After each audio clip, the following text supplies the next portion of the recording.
الحمد للہ وکفی وسلام علی عبادہ الذین اصطفی اما بعد۔ بات چل رہی تھی حضور پاک علیہ السلام کی محصوری کا زمانہ جو مکمل ہوا، جو میں اپنے خاندان کے ساتھ آپ محصور کیے گئے تھے شعب ابی طالب میں، جس کی مدت تھی 3 سال، اور وہ 3 سال محصوری کے بعد جب وہ مدت ختم ہوئی تو اس وقت آپ کی عمر مبارک تھی 50 سال،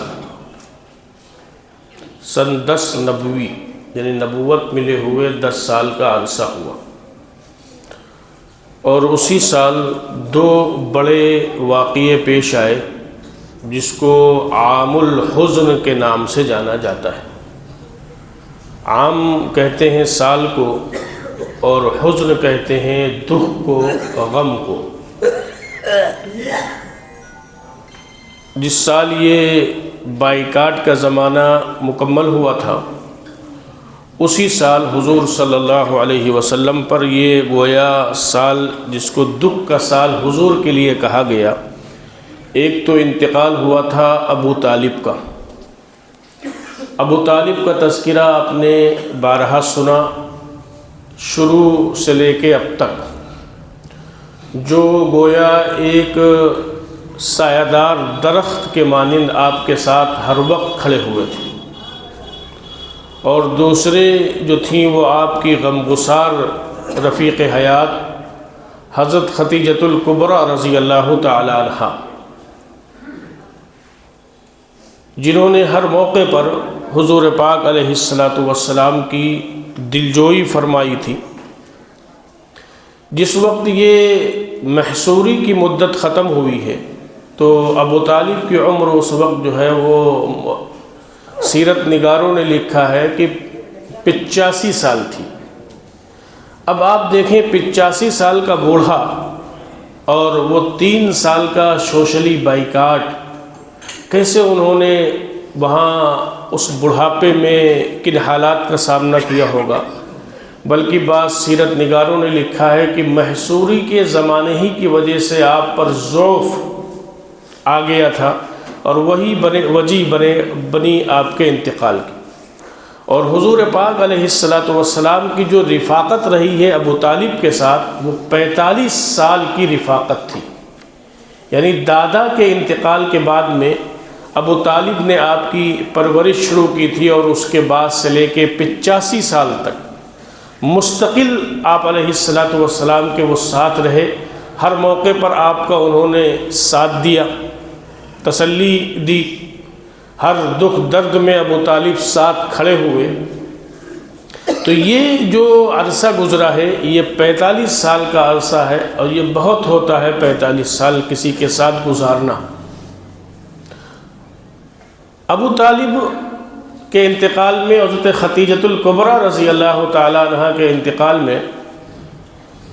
لوگوں نے بتلایا ہے، سیرت نگاروں نے لکھا ہے، بعض لوگوں نے لکھا ہے کہ حضرت خدیجۃ الکبریٰ کا انتقال پہلے ہوا تھا، لیکن اکثر لوگوں نے لکھا ہے کہ ابو طالب کا انتقال پہلے ہوا تھا۔ اور ابو طالب کے انتقال کے 30 دن کے بعد بعض لوگوں نے لکھا ہے، اور بعض لوگوں نے لکھا ہے کہ 5 دن کے بعد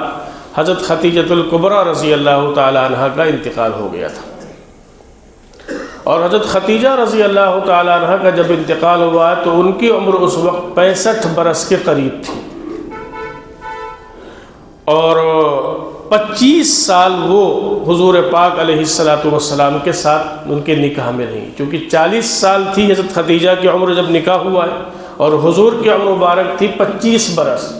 اور 50 برس کی عمر میں آپ کا حضرت خدیجہ کا وصال ہوا ہے، اور آپ کو نبوت ملے ہوئے 10 سال ہوئے تھے۔ تو 40 سال کی عمر میں نبوت ملی، اور 10 سال یہ ہوئے تو 50 سال ہوئے، تو گویا 25 سال تقریباً رفاقت رہی ہے حضرت خدیجہ رضی اللہ تعالی عنہ کی آپ کے ساتھ۔ تو بہرحال ایک ہی مہینے میں یہ دونوں انتقال ہوئے، اس لیے اس کو عام الحزن کہا جاتا ہے کہ حضور صلی اللہ علیہ وسلم کے لیے یہ سال دکھ کا سال تھا اور یہ سال غم کا سال تھا۔ ابو طالب کے جب بہت بیماری کی خبر ملی حضور پاک علیہ السلام کو، تو حضور تشریف لے گئے ابو طالب کے گھر، اور جانے کے بعد میں اب یہ ابو طالب کی بدقسمتی کہا جائے یا اللہ کی مرضی کہ وہاں پہلے سے ابو جہل بیٹھا ہوا تھا، تو حضور پاک علیہ السلام تشریف لے گئے اور ابو طالب کے سرہانے بیٹھ گئے، اور 45 سال کی وہ رفاقت جو ابو طالب نے نبھائی تھی، تو حضور علیہ السلام نے ابو طالب سے کہا کہ چچا کلمہ پڑھ لو، اور تاکہ ہم کل قیامت کے دن اللہ کے حضور آپ کی سفارش کر سکیں۔ یہ حضور پاک علیہ السلام نے ابو طالب سے کہا، تو فوراً ابو جہل نے کہا کیا تم اپنے باپ عبد المطلب کی ملت کو چھوڑ کر اپنے بھتیجے کا دین اختیار کرو گے؟ اور پھر اس نے کہا کہ ابو طالب اگر تم نے ایسا کیا تو لوگ یہ کہیں گے کہ ابو طالب نے جہنم کی آگ سے ڈر کر اپنے بھتیجے کا دین قبول کر لیا۔ اور یہ تو آپ کو پتہ ہے کہ اب عرب نہیں، لیکن اس وقت جو عرب تھے ان کی لغت میں ڈر نام کی کوئی چیز نہیں ہوا کرتی تھی۔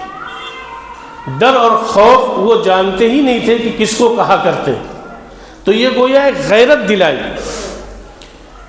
ابو جہل نے۔ چنانچہ سیرت نگاروں نے لکھا ہے کہ عبد المطلب کے جو آخری الفاظ سنے گئے وہ یہی سنے گئے کہ علی ملتی عبد المطلب، ابو طالب کے جو آخری الفاظ سنے گئے وہ یہی سنے گئے کہ علی ملتی عبد المطلب، کہ میں عبد المطلب کی ملت پر یعنی ان کے دین پر مرتا ہوں۔ اب حضور پاک علیہ السلام کو گویا یہاں پر دو صدمے ہوئے۔ ایک تو صدمہ ہوا ابو طالب کے انتقال کا، ایک بہت بڑا سہارا تھے ابو طالب، یوں کہا جائے کہ ایک سایہ دار درخت کے مانند ان کی حیثیت تھی ابو طالب کی، ان کا انتقال، ان کی جدائی۔ دوسرے بغیر کلمے کی جدائی، بغیر کلمے کے دنیا سے گئے، تو اتنا رنجیدہ ہوئے حضور پاک علیہ السلام کہ اللہ تعالیٰ کو قرآنی آیات نازل فرمانی پڑی کہ انک لا تہدی من احببت ولکن اللہ یہدی من یشاء، کہ آپ جس کو چاہیں آپ اس کو ہدایت نہیں دیں گے، اللہ جس کو چاہے گا اس کو ہدایت دے گا۔ یہاں پر یہ بات سمجھ میں آتی ہے کہ اللہ کی شان بے نیازی ہم دیکھیں کہ اللہ کتنا بے نیاز ہے، اور اللہ فرما رہا ہے کہ انک لا تہدی، اے میرے نبی آپ ہدایت نہیں دے سکتے ہیں، من احببتا، جس کو آپ چاہیں کہ اس کو ہدایت مل جائے تو اس کو ہدایت آپ کے چاہنے سے نہیں ملے گی، لیکن اللہ جس کو چاہیں کہ اس کو ہدایت دیں گے۔ تو گویا یہ دکھ میں تھے تو اللہ تعالیٰ نے یہ آیات نازل فرمائی کہ آپ رنجیدہ نہ ہوں۔ اور یہاں پر رک کر اگر ایک بات اور کہی جائے تو یہ بات کہی جا سکتی ہے کہ رسول اللہ صلی اللہ علیہ وسلم سے جو تعلق ہوگا وہ تعلق اس بنیاد پر ہو، کوئی اس بنیاد پر حضور سے محبت کرے کہ حضور ہمارے چچا ہیں یا حضور ہمارے بھائی ہیں، یا میں اس زمانے کی بات کر رہا ہوں، یا حضور ہمارے بھتیجے ہیں، یا اس زمانے میں یا اس زمانے میں کوئی بات کرے کہ حضور ہمارے قبیلے کے ہیں، ہمارے خاندان کے ہیں، یا کوئی عرب یہ کہے کہ حضور عرب تھے ہم بھی عرب ہیں، تو یہ فضیلت کافی نہیں ہے، یہ معاملہ محبت کا کافی نہیں ہے، بلکہ ابو طالب کے انتقال کے بعد اور قرآن کی اس آیت کے نازل ہونے کے بعد یہ طے ہو گیا کہ حضور کسی کے بھتیجے ہیں، یا حضور کسی کے بھائی تھے، یا حضور کسی کے رشتہ دار تھے، یہ فضیلت کافی نہیں ہے محبت کرنے کے لیے، بلکہ من حیث القول جو شخص حضور صلی اللہ علیہ وسلم کو محمد الرسول اللہ مانے گا، یہ اللہ چاہتے ہیں کہ اس انداز سے حضور کی محبت، حضور سے محبت نہ کی جائے، بلکہ جو حضور سے محبت کی جائے وہ محمد الرسول اللہ صلی اللہ علیہ وسلم کی حیثیت سے کی جائے۔ اب میں اگر ایک نقطہ یہاں پر اور عرض کر دوں، آپ سمجھ لیں کہ اہل بیت یہ حضور کے گھرانے والے، ان کی بڑی فضیلت ہے، لیکن اہل بیت میں سے کس کو فضیلت ہے؟ جس نے آپ علیہ السلام کو محمد الرسول اللہ کی حیثیت سے مانا ہے، اسی کو فضیلت ہے، وہی اہل بیت میں سے ہے۔ اور جس نے آپ کو محمد الرسول اللہ کی حیثیت سے نہیں مانا ہے تو وہ اہل بیت کے زمرے میں نہیں آئے گا، اس کی کوئی حیثیت نہیں ہے۔ تو معلوم یہ ہوا کہ اصل حیثیت کیا ہے؟ اصل حیثیت یہ ہے کہ ایمان والا ہونا، اصل حیثیت یہ ہے کہ محمد الرسول اللہ صلی اللہ علیہ وسلم کی رسالت کا اقرار کرنا، یہ ہے اصل حیثیت۔ تو بہرحال ابو طالب چلے گئے اور حضرت ختیجہ رضی اللہ تعالی عنہ چلی گئیں۔ حضرت ختیجہ کی بھی مکہ میں بڑی عزت تھی، ان کی شرافت کی وجہ سے، ان کی پاک دامنی کی وجہ سے، اور ان کی جو ہے لوگوں کے ساتھ ہمدردی کی وجہ سے۔ جس طریقے سے حضرت ابو بکر صدیق رضی اللہ تعالیٰ عنہ لوگوں کے لیے بڑے ہمدرد تھے، بڑے سخی تھے، اسی طریقے سے حضرت خدیجۃ الکبریٰ رضی اللہ تعالیٰ عنہ بھی بڑی سخی تھیں، اس لیے لوگوں کے دلوں میں ان کی بڑی محبت تھی۔ یہ دو لوگ تھے، ابو طالب، حضرت ختیجہ، جو آپ کا سہارا بنے ہوئے تھے، اور ان دونوں نے آپ کے ساتھ شعب ابی طالب کی اس گھاٹی میں وقت گزارا۔ لیکن ان کا جب انتقال ہوا تو اب مکہ کے لوگوں کو گویا آزادی مل گئی، اور گویا اب مکہ کے لوگ آزاد ہو گئے آپ کو تکلیف پہنچانے میں۔ ان دو حضرات کی کچھ رعایت کیا کرتے تھے مکہ کے لوگ۔ اب میں اگر یہ کہوں کہ ایک واقعہ پیش آیا جس کو شق القمر کا واقعہ کہا جاتا ہے، چاند کے دو ٹکڑے ہونا، تو اگر زبانی طور پر دیکھا جائے کہ یہ واقعہ کس وقت پیش آیا، یہ واقعہ کس وقت پیش آیا، تو اگر زبانی طور پر یہ کہا جائے کہ اس وقت جہاں ہماری گفتگو چل رہی ہے اسی وقت یہ واقعہ شق القمر کا پیش آیا۔ ابھی آپ کا طائف کا سفر ہونا ہے، لیکن طائف کے سفر سے پہلے اکثر سیرت نگاروں نے لکھا ہے کہ شق القمر کا واقعہ پیش آیا، اور وہ واقعہ پیش آیا تھا مینا کے آس پاس۔ وہاں پر موجود تھا ابو جہل، نضر بن حارث اور اسود ابن یغوث اور دیگر لوگ، اور ان دو حضرات کا انتقال ہو چکا تھا۔ مینا کے پاس حضور پاک علیہ السلام تھے۔ تو یہ تین حضرات کے نام اور بھی نام لکھے ہیں جو ہے سیرت نگاروں نے۔ تو ان لوگوں نے گویا حضور صلی اللہ علیہ وسلم سے فیصلہ کن گفتگو کرنی چاہی، اور فیصلہ کن بات کرنا چاہا کہ اب ان سے محمد صلی اللہ علیہ وسلم سے فیصلہ کن گفتگو کی جائے اور فیصلہ کن بات کی جائے۔ تو رات کا وقت تھا، تو ان حضرات نے کہا کہ اے محمد صلی اللہ علیہ وسلم، اگر آپ چاند کے دو ٹکڑے کر دیں تو ہم تم کو مان لیں گے، تم اللہ کے نبی ہو۔ یہ حضرات اور مکہ کے دیگر حضرات تھے۔ حضور علیہ السلام نے اس وقت چاند کی طرف اپنی شہادت کی انگلی سے اشارہ کیا تو چاند دو حصوں میں بٹ گیا۔ چاند کا ایک حصہ ایک پہاڑی تھی ابن قبیس کی، جبل قبیس کی طرف چلا گیا، اور ایک پہاڑی تھی بنو قینقان کی، پہاڑی کا نام تھا، ایک حصہ چاند کا ادھر چلا گیا۔ اور حضور علیہ السلام نے ان حضرات سے مخاطب ہو کر کہا، فرمایا کہ دیکھو کیا چاند کے دو ٹکڑے اللہ کے حکم سے میں نے نہیں کر دیے، دیکھو چاند کے دو ٹکڑے میں نے اللہ کے حکم سے نہیں کر دیے۔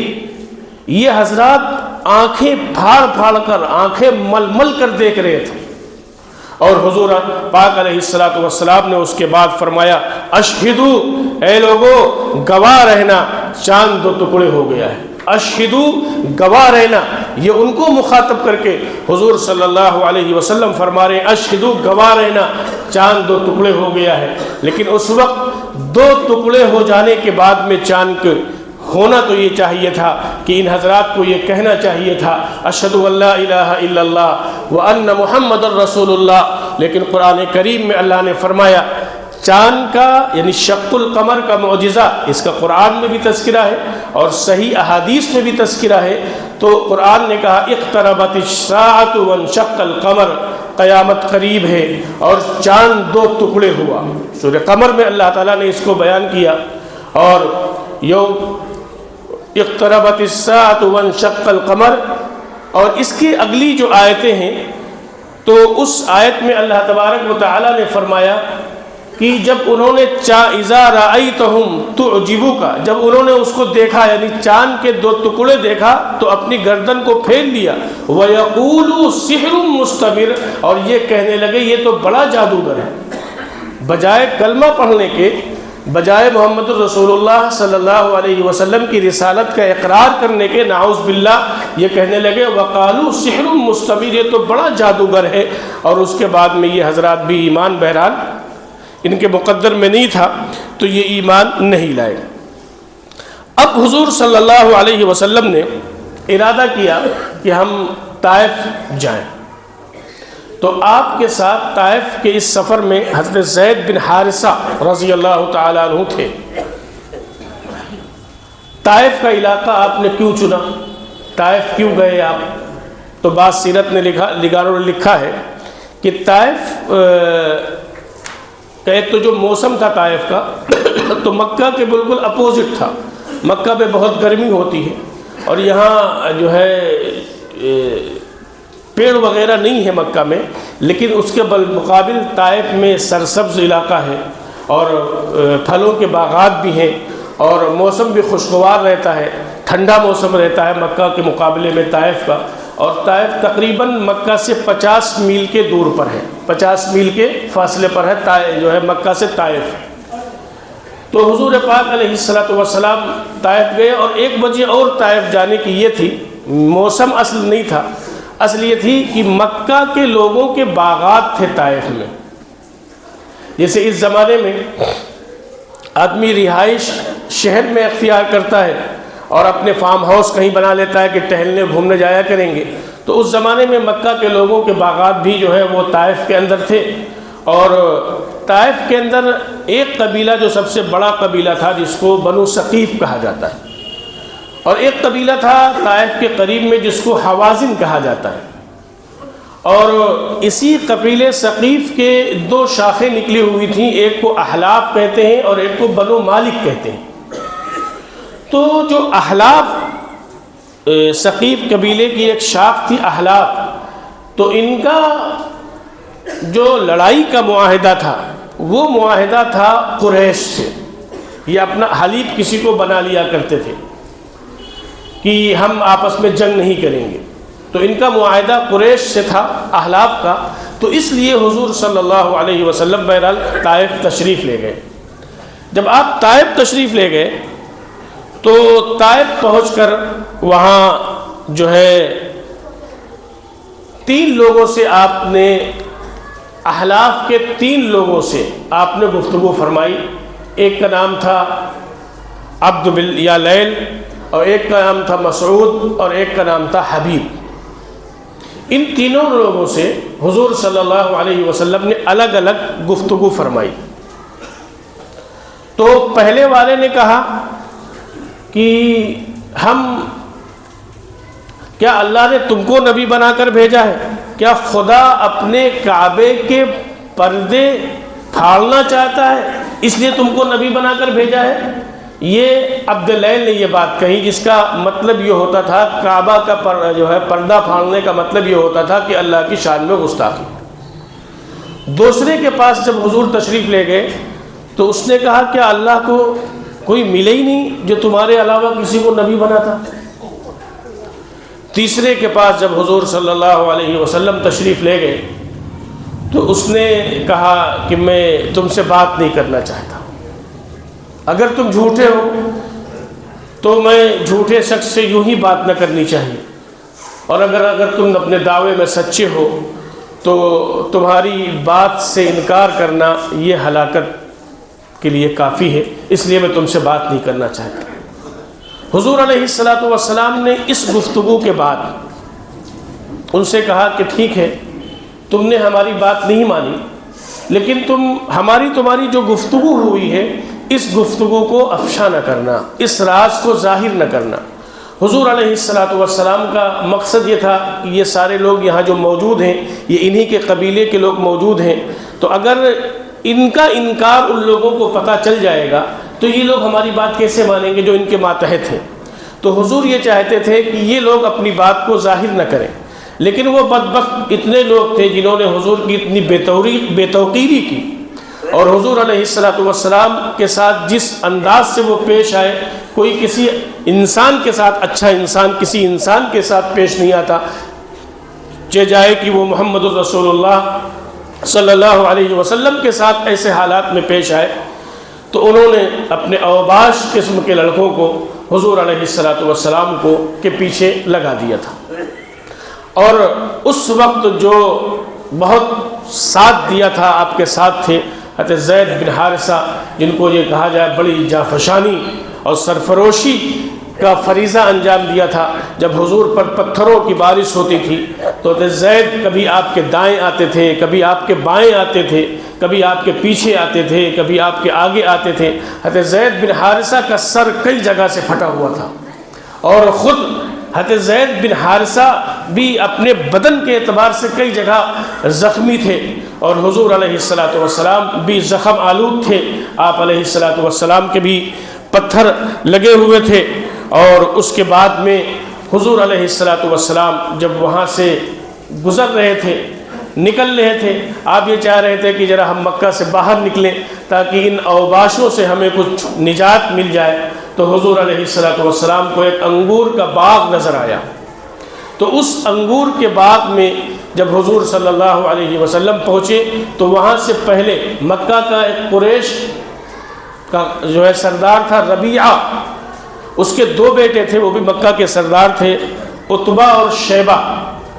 تو ان کا وہ باغ تھا، گویا مکہ والوں کا، قریش کا وہ انگور کا باغ تھا، اور اس وقت یہ لوگ گویا اپنے باغ میں گئے ہوئے تھے۔ اور حضور صلی اللہ علیہ وسلم اس کیفیت میں جب باغ میں داخل ہوئے تو عتبہ اور شیبہ نے حضور کو آتا ہوا دیکھ لیا تھا کہ یہ آ رہے ہیں، اور پھر حضور وہاں تشریف فرما ہوئے۔ تو یہ باوجود کہ یہ عتبہ اور شیبہ ایمان نہیں لائے تھے، لیکن انہوں نے اپنے ایک خادم تھا، ان کا ایک غلام تھا جس کا نام عداس تھا، اس کے ہاتھ جو ہے برتن میں انگور رکھ کے بھیجے کہ جاؤ ان کو جو آ رہے ہیں جو بیٹھے ہوئے ان کو کھلا دو۔ اب جب یہ عداس وہاں پہنچا اور اس نے وہاں انگور رکھا طائف کے اس سفر میں، تو حضور صلی اللہ علیہ وسلم نے اپنا ہاتھ بڑھایا تو آپ نے بسم اللہ الرحمن الرحیم پڑھا۔ تو عداس نے فوراً کہا کہ آپ نے کیا پڑھا؟ میں تو اس علاقے میں لوگوں کو یہ پڑھتے ہوئے میں نے نہیں سنا، میں نے تو اس علاقے میں پہلی بار سنا کہ آپ نے یہ پڑھا ہے۔ تو حضور علیہ السلام نے فرمایا کہ تم کہاں سے، تمہارا تعلق کہاں سے ہے؟ تو اس نے کہا کہ ہمارا تعلق نینوا سے ہے۔ عداس نے کہا کہ ہمارا تعلق نینوا سے ہے۔ تو حضور نے فرمایا کہ تو یونس ابن متہ کے علاقے کے ہو؟ حضرت یونس علیہ السلام جو نبی ہے وہ نینوا کے علاقے میں گزرے، تو حضور نے جب اس سے عداس سے کہا کہ یونس ابن متہ کے علاقے کی تم ہو، تو اس نے کہا کہ آپ کیسے یونس کو جانتے ہیں؟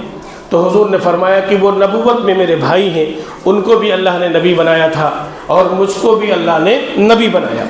اب جب یہ بات اس نے سنی تو اس نے آپ کی پیشانی کا بوسہ لیا، وہ عیسائی تھا، آپ کے ہاتھوں کا بوسہ لیا، آپ کے قدم مبارک کا بوسہ لیا۔ اب وہ جو باہر دور بیٹھے ہوئے دیکھ رہے تھے کہ یہ کیا ہو رہا ہے، یہ تو انگور دینے گیا، یہ تو ہاتھ پیر چوم رہا ہے۔ اور اس کے بعد میں پھر جب واپس آیا تو کہا تم ہاتھ پیر کیوں چوم رہے تھے؟ تو کہا کہ اصل میں یہ انہوں نے ایسی بات کہی اور ان کی زبان سے میں نے ایسی بات سنی جو نبی کے علاوہ کسی اور نے نہیں کہی ہے، نہیں سنی، اور یہ بھی اللہ کے نبی حضرت یونس ہمارے علاقے میں گزرے ہیں، وہ بھی اللہ کے نبی تھے اور یہ بھی اللہ کے نبی ہے۔ تو انہوں نے اس کو ڈانٹا، اور ڈانٹنے کے بعد کہا کہ تم عیسائی ہو، تمہارا دین ان کے دین سے اچھا ہے، ان کے چکر میں نہ پڑو۔ تو بہرحال یہ ایک واقعہ ہوا عداس کا، اور اس کے بعد میں پھر حضور صلی اللہ علیہ وسلم آگے بڑھے تو ایک جگہ پڑتی ہے جس کو کہتے ہیں قلب ثعلب۔ وہاں جب حضور پہنچے تو حضور علیہ السلام، بخاری کی ایک روایت ہے، حضرت عائشہ فرماتی ہیں احد کے بعد کہ اللہ کے رسول احد سے بھی زیادہ کوئی سخت دن آپ پر گزرا ہے؟ چونکہ احد میں مسلمان بھی مارے گئے تھے، حضور کے چچا حضرت حمزہ بھی شہید ہوئے تھے، حضور بھی زخمی ہوئے تھے، تو بڑا سخت دن تھا حضور کے لیے احد کا۔ تو حضرت عائشہ نے اس لحاظ سے پوچھا تھا کہ آپ کے لیے احد سے بھی زیادہ کوئی سخت دن گزرا ہے؟ تو حضور نے فرمایا کہ وہ طائف کا دن تھا، اور آپ نے فرمایا کہ جب اوباش قسم کے لوگوں کو لگا دیا اور ہمارے جوتے پیروں میں چپل چپک گئے تھے خون کی وجہ سے، پھر حضور نے فرمایا کہ میں جو ہے ثعلب کے پاس تھا تو آسمان پر میں نے نگاہ اٹھائی تو میں نے دیکھا مجھے جبرائیل نظر آئے، تو جبرائیل نے سلام کیا اور اس کے بعد میں کہا کہ یہ پہاڑوں کا فرشتہ ہے جس کو ملک الجبال کہا جاتا ہے، یہ آیا ہوا ہے۔ اس فرشتے نے بھی حضور علیہ الصلوۃ والسلام کو سلام کیا اور کہا کہ اللہ نے آپ کی گفتگو سنی ہے اور اللہ نے آپ کی بات سنی ہے، اللہ نے بھیجا ہے۔ آپ دیکھو اللہ چاہتے تو اس فرشتے کو خود بھیج سکتے تھے۔ حضرت جبرائیل تو نبی کے پاس اللہ کا کلام لے کر آتے تھے، لیکن آج کلام لے کر نہیں آئے، اس فرشتے کو لے کر آئے۔ اس سے اس اہمیت کا اندازہ لگائیں آپ۔ اور اس کے بعد میں کہا کہ اللہ نے بھیجا ہے، آپ حکم دے تو دونوں پہاڑوں کو ملا کر ان کو چٹنی بنا دیا جائے۔ لیکن میرے دوستو، وہ شاید حضور کی ہمت تھی اور وہ حضور کا حوصلہ تھا۔ حضور نے فرمایا کہ ہم یہ چاہتے ہیں کہ یہ نہیں ایمان لائے، لیکن ہو سکتا ہے ان کی نسل میں ایسے اللہ تعالیٰ ایسے افراد پیدا فرمائے جو شرک کرنے والے نہ ہوں، خالص مومن ہوں۔ اللہ ان کے اولاد میں ایسے لوگ پیدا فرمائے۔ پیر چپکے ہوئے ہیں خون سے، اور اس انداز میں فرشتوں، پہاڑوں کا فرشتہ بھی حاضر ہے، اللہ کے حکم سے آیا ہے، اللہ نے بھیجا ہے، اور اس کے بعد میں حضور صلی اللہ علیہ وسلم ان کو معاف کر دے رہے ہیں اور یہ فرما رہے ہیں کہ ان کی نسل میں لوگ پیدا ہوں گے۔ اور میرے دوستو، اگر حضور نے یہ فیصلہ نہ کیا ہوتا تو قبیلے ثقیف میں بڑے بڑے صحابہ پیدا ہوئے، اور قبیلے ثقیف میں بڑے بڑے محدث پیدا ہوئے، اور ہمیں اور آپ کو جو کلمہ ملا ہے تو قبیلے ثقیف ہی کا ذریعہ بنا ہے، جو ہندوستان وغیرہ میں کلمہ آیا اور دین آیا ہے۔ تو اس موقع پر حضور پاک علیہ الصلوۃ والسلام نے بہرحال یہ بات فرمائی حضرت عائشہ رضی اللہ تعالی عنہا سے کہ مجھے احد سے زیادہ دکھ طائف میں پہنچا تھا۔ اب آپ سوچیں کتنی تکلیف ہوگی۔ اسی موقع پر حضور کی وہ دعا بہت مشہور ہے، اللہم الیک اشکو قوتی، کہ اللہ میں اپنی بے بسی کی آپ سے شکایت کرتا ہوں۔ اے اللہ میں نے کوئی مناسب تدبیر نہیں اختیار کر پائی، اے اللہ میں اس کی آپ سے شکایت کرتا ہوں۔ اے اللہ آپ مجھے کس کے حوالے کرتے ہیں؟ اللہ کے پیغمبر طائف کے اس سفر میں یہ دعا کر رہے کہ اللہ آپ مجھے کس کے حوالے کرتے ہیں جو مجھے دیکھ کر شروع ہو جاتا ہے، جو مجھے دیکھ کر منہ بناتا ہے، جو مجھے اذیتیں پہنچاتا ہے۔ لیکن اے اللہ اگر آپ راضی ہیں، حضور نے اپنی دعاؤں میں کہا تھا اے اللہ اگر آپ راضی ہیں تو مجھے کسی کی پرواہ نہیں، اور اگر اللہ آپ راضی نہیں ہیں تو آپ کو راضی کرنا مجھے ضروری ہے، اور میں آپ کے چہرے کے نور کے طفیل۔ عجیب و غریب وہ دعا ہے جو حضور صلی اللہ علیہ وسلم نے طائف کے سفر میں وہ دعا مانگی تھی اللہ سے، اپنی کمزوری کی، اپنی بے بسی کی، اور اپنی جو ہے عاجزی کی اللہ سے دعا کر رہے ہیں، اور اللہ سے شکایت کر رہے ہیں، اور اللہ سے مانگ رہے ہیں، اور ان تمام لوگوں کو جنہوں نے آپ کو تکلیف پہنچائی ان کو معاف بھی کر رہے ہیں۔ اور اس کے بعد میں پھر حضور صلی اللہ علیہ وسلم کا وہاں سے گزر ہوا تو نخلا ایک جگہ ہے، وہاں آپ پہنچے، اور وہاں پہنچنے کے بعد میں وہاں رات میں آپ قرآن کی تلاوت کر رہے تھے نماز میں۔ جنات کی ایک جماعت وہاں سے گزر رہی تھی،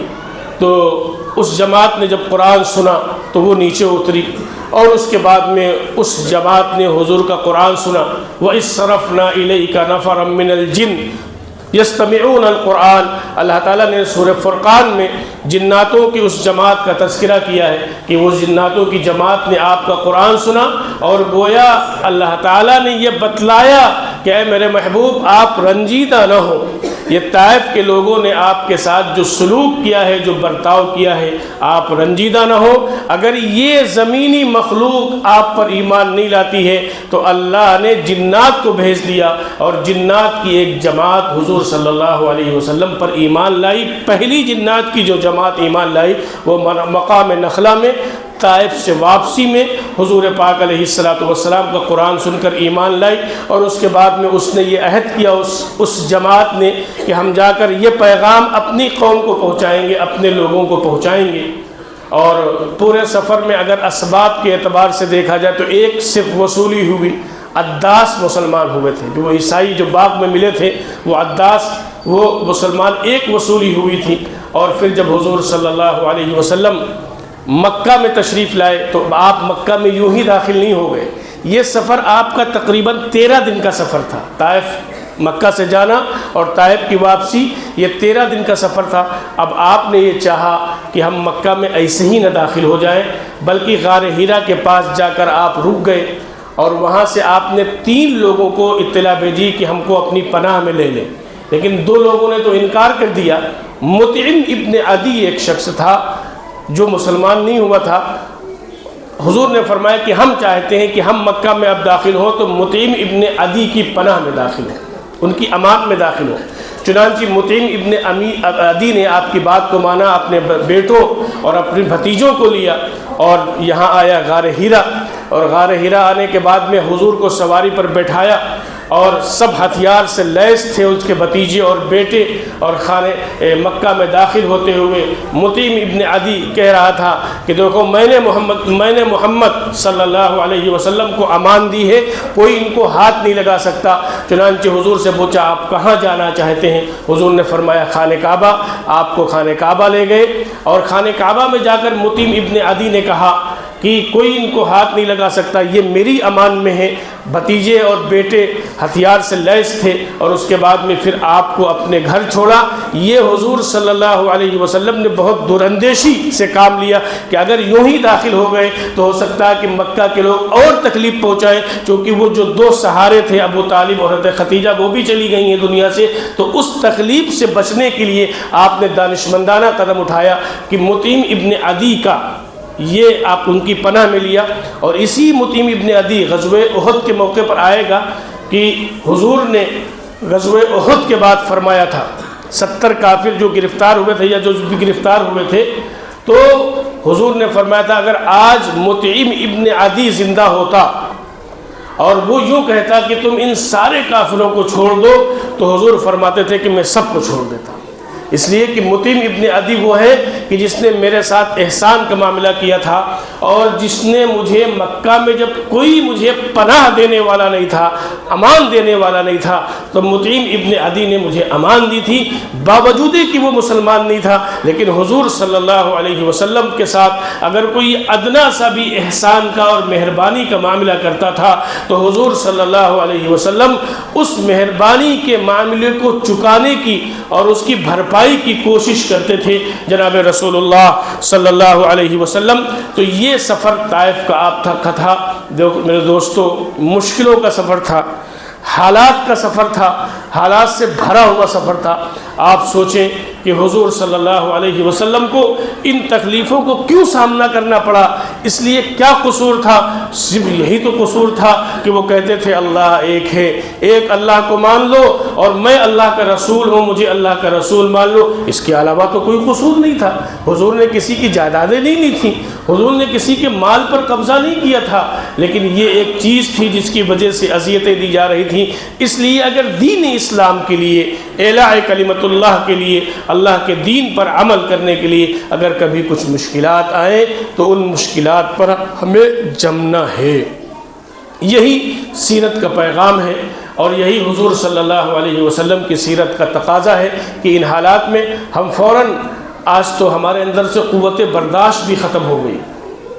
قوت برداشت ہمارے اندر سے، کوئی بات ہوتی ہے فوراً ہاتھا پائی، گالی گلوچ کی بات آتی ہے۔ پوری دنیا میں یہ مشہور ہو گیا کہ اگر عدم برداشت والی کوئی قوم ہے تو مسلمان ہے۔ ہم 40 سال سے نماز پڑھ رہے ہیں،